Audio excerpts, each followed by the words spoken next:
Hello friends, ये आपके screen पे निफ्टी का चार्ट दिख रहा है और निफ्टी एक रेंज में फंसा हुआ है। इसका ऊपर से लेकर के अगर आप नीचे का रेंज जो देखेंगे, आप पिछले 10-15 दिन का एक रेंज देखेंगे तो उस रेंज में आपको दिखेगा कि मार्केट जो है वो एक 300-400 पॉइंट के रेंज में घूम रहा है। नीचे मार्केट जो जाता है ऊपर वो 8080, 8000 मतलब 23,840 880 तक जाता है और वहाँ से मार्केट घूम करके फिर जो नीचे आता है वो 23,680 500 के लेवल पे आता है।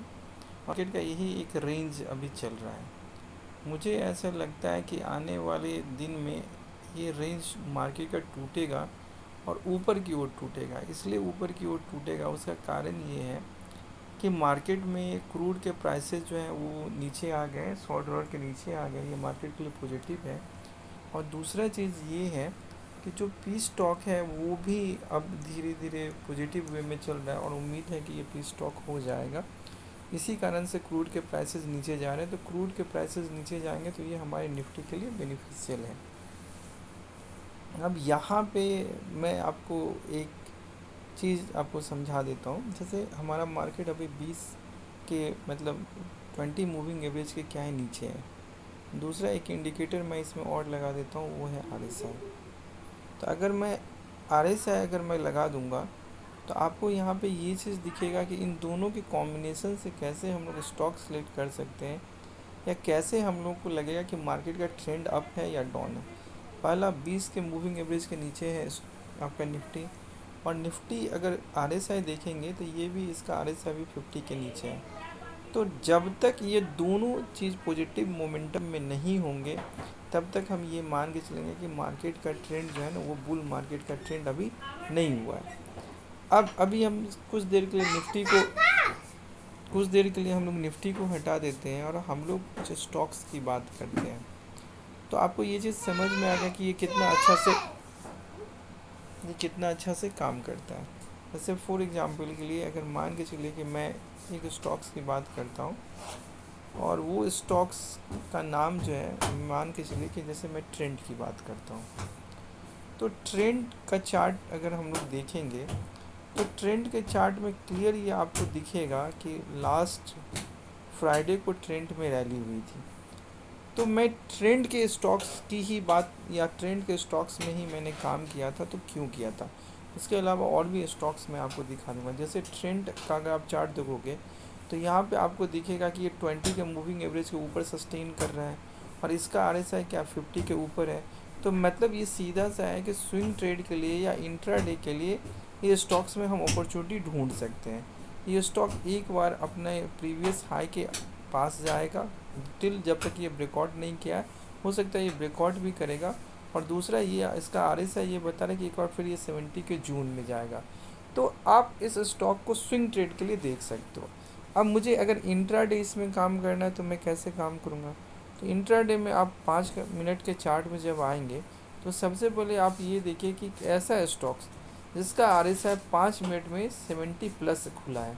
मतलब मार्केट ये बता रहा है कि ये स्टॉक्स जो है ये 70 प्लस पे खुला है।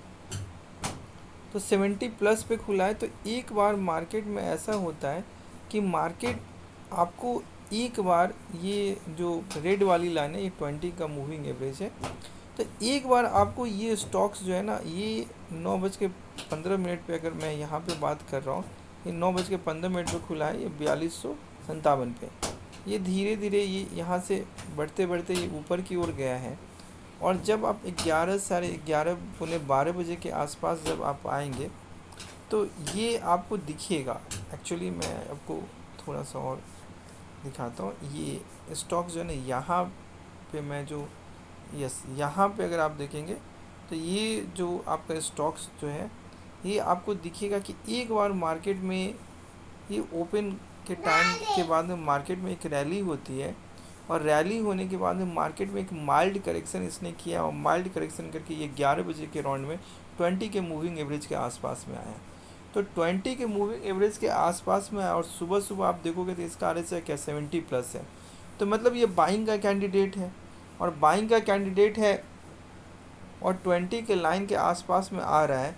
तो आपको कुछ नहीं करना है, यहाँ पे आपको बाई करना है। इसलिए क्योंकि आपको ये चीज़ पता है कि इसका RSI 70 प्लस खुला है, तो मार्केट में ये स्ट्रेंथफुल है। लेकिन कब एंट्री करना है, जब ये एक बार 20 के लाइन के आसपास आएगा, देन आप इसको यहाँ पे एंट्री करोगे और यहाँ पे आप इसको 0.5% नीचे का स्टॉप लॉस लगा सकते हो, और एक बार ये आपको 1% 0.5% ये क्लियर कर देगा।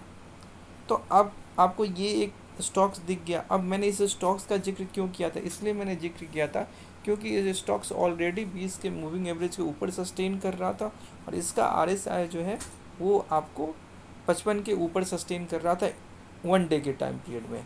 तो 5 मिनट के टाइम पीरियड में फिर आपको उसको नेक्स्ट डे स्टॉक्स चूज करना है, और अगर ये स्टॉक 70 प्लस इसका RSI है तो आराम से बैठिए, एक बार ये 20 मूविंग के आसपास ये आएगा तो आप यहाँ पे फ्लैग बनाइए, और फ्लैग का जब रिकॉर्ड हो तो आप इसको एंट्री कर सकते हैं। अब इसी चीज़ का जिक्र अगर मैं यहाँ पे दूसरे स्टॉक्स के साथ में करता हूँ, जैसे सपोज करिए कि मैंने सोचा था कि महिंद्रा एंड महिंद्रा को चलना चाहिए। नॉर्मली जब भी मार्केट में रैली होती है तो महिंद्रा एंड महिंद्रा और TVS मोटर नॉर्मली ये चलते हैं, बट क्या मुझे ये स्टॉक्स देखना चाहिए इंट्राडे में या नहीं देखना चाहिए, या स्विंग ट्रेड के लिए देखना चाहिए कि नहीं देखना चाहिए, ये चीज़ पहले हम लोग समझते हैं।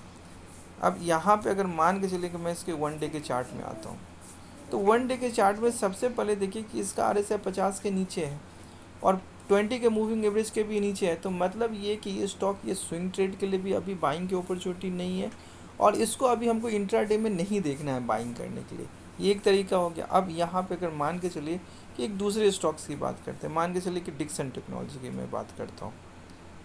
आप दूसरे स्टॉक्स भी देख सकते हैं। अब इसमें देखते हैं कि डिक्सन टेक्नोलॉजी में सबसे पहले बेनिफिट क्या है।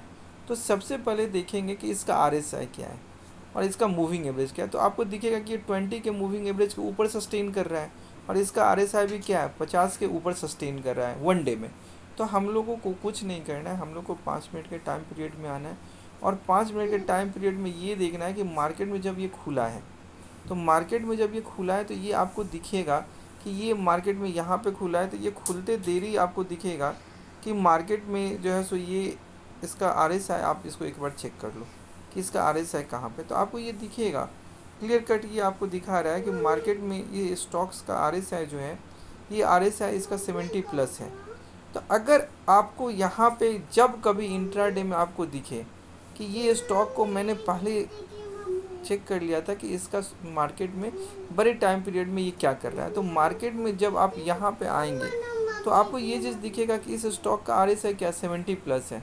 तो जब ये स्टॉक का RSI 70 प्लस है तो मुझे कुछ नहीं करना है, मुझे वेट करना है कि कब ये स्टॉक 20 के लाइन के आसपास आएगा, तो मैं इसको बाई करूँगा। अगर ये 20 के लाइन के आसपास नहीं आ रहा है तो मैं इसमें कभी भी बाई नहीं करूँगा, या ये स्टॉक्स मेरे लाख रडार पे रहेगा। बट मुझे हमेशा ये वेट करना है कि कब ये एक बार 20 के आसपास आए। 20 के आसपास जब आएगा तब मैं इसमें बाई करूँगा, और फिर मैं अपना इसका स्टॉप लॉस इसके नीचे रखूँगा थोड़ा सा 0.25 का, और मुझे ये आराम से 0.5% 1% का रिटर्न देगा। तो ये स्थिति से अगर आप ये करेंगे तो आपको सप्ताह में 5 दिन होता है, तो सप्ताह में 5 दिन में 3 या 4 दिन तो पक्का कोई ना कोई स्टॉक्स आपको अपॉर्चुनिटी देगा ही देगा। और अगर किसी दिन स्टॉप लॉस हिट होता है तो 0.25 का स्टॉप लॉस हिट होगा। That's all, thank you.